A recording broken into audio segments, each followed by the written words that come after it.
ನಮಸ್ಕಾರ ಸರ್.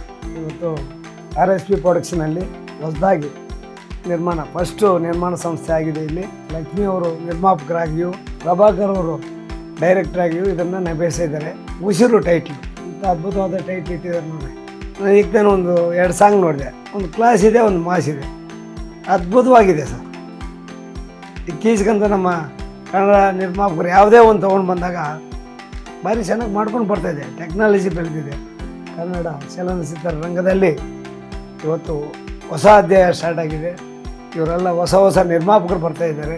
ಹೊಸ ಟೆಕ್ನಾಲಜಿ ಇದೆ. ಹೊಸ ಕಲ್ಪನಾ ಅವರು ಏನು ಇದೆಯಲ್ಲ ಇವಾಗ ಹೊಸಬರು ಡೈರೆಕ್ಟರ್ಗಳಾಗ್ಬೋದು, ನಿರ್ಮಾಪಕರಾಗ್ಬೋದು, ಎಲ್ಲರಿಗೂ ಒಳ್ಳೆಯದಾಗಲಿ. ಇನ್ಮೇಲೆ ಏನು ನಮ್ಮ ಮೊದಲನೇ RSP ಪ್ರೊಡಕ್ಷನಲ್ಲಿ ನಮ್ಮ ಲಕ್ಷ್ಮಿ ಅವರು ನಿರ್ಮಾಣ ಮಾಡ್ತಾಯಿದ್ದಾರಲ್ಲ, ಅದು ಸೂಪರ್ ಡೂಪರ್ ಹಿಟ್ಟಾಗಲಿ, ಅವರು ಹಣ ಗೆಲ್ಲಿಸಲಿ, ಇವರು ಖ್ಯಾತಿ ಗೆಲ್ಲಿಸಲಿ ಅಂತೇಳಿ ನಾನು ನನ್ನ ಹೃದಯಪೂರ್ವಕವಾಗಿ ಅಭಿನಂದನೆ ಸಲ್ಲಿಸ್ತಾ ಇದ್ದೀನಿ. ಆಶೀರ್ವಾದನೂ ಮಾಡ್ತಾಯಿದ್ದೀನಿ. Thank you sir. Thank you.